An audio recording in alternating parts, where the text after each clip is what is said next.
Tracheomalacia essentially means a collapsible airway. The word malacia actually means soft.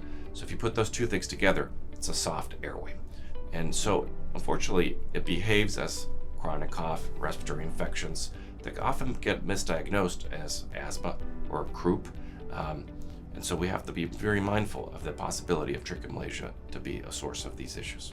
The complications that stem from having tracheomalacia are related to two things. One is the poor clearance of secretions from the airway, and the other component is airflow into and out of the airway, so obstruction to flow.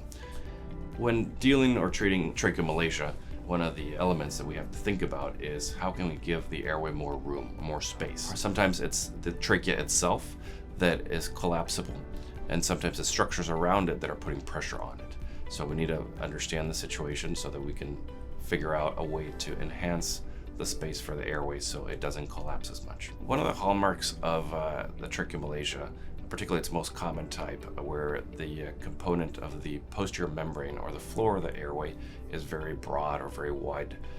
And this lends to the shape of the cartilage changing from a natural C-shaped cartilage shape to something more like U-shaped or bow-shaped, where in essence, the trachea is just more collapsible because there's a wider surface area on the floor.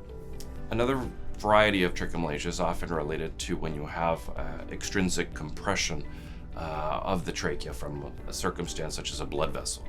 You can have something like an innominate artery or a blood vessel creating some pressure on the front or the wall, the anterior wall, we call it the front wall of the trachea, intruding into the lumen. And so the treatment will need to address both the blood vessel and the trachea. There are other varieties of tracheomalacia that are related to vascular ring situations in which there are variations in the way blood vessels come in and out of the heart that wrap around the airway and esophagus sometimes.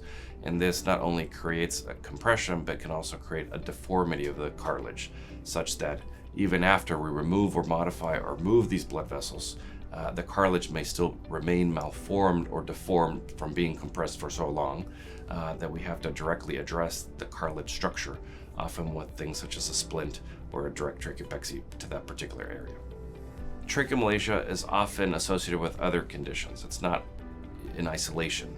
And so having a team such as the one we have here at our Esophageal and Airway team at Boston Children's Hospital that can understand the complexity of tracheomalacia, has experience with it, developed and innovated some of these techniques to treat it, but can also evaluate all the other elements that come into play in a multidisciplinary approach is essential to understand the situation and have a proper treatment strategy.